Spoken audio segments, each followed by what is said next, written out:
جنگ تھر محٹ کے مقام پر پانی کی سطح میں مسلسل اضافہ ہو رہا ہے۔ 30 سے زائد دیہات زیر آب آ چکے ہیں۔ جنگ سے مزید بتا رہے بول نیوز کے نمائندے سید عدنان نور۔ عدنان بتائیے گا۔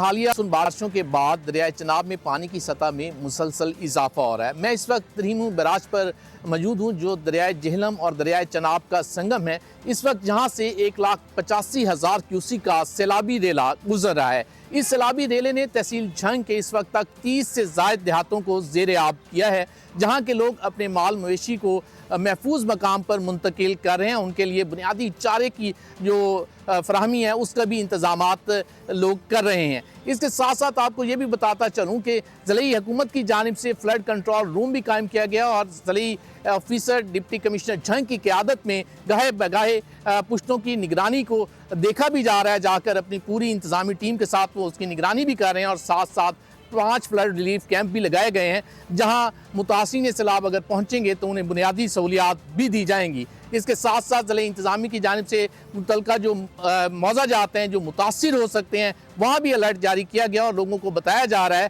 کہ پانی کی سطح میں مسلسل اضافے کے باعث آپ محفوظ مقام پر بروقت منتقل ہو سکتے ہیں۔ سبسکرائب کریں اور بیل دبائیں تاکہ کوئی خبر رہ نہ جائے۔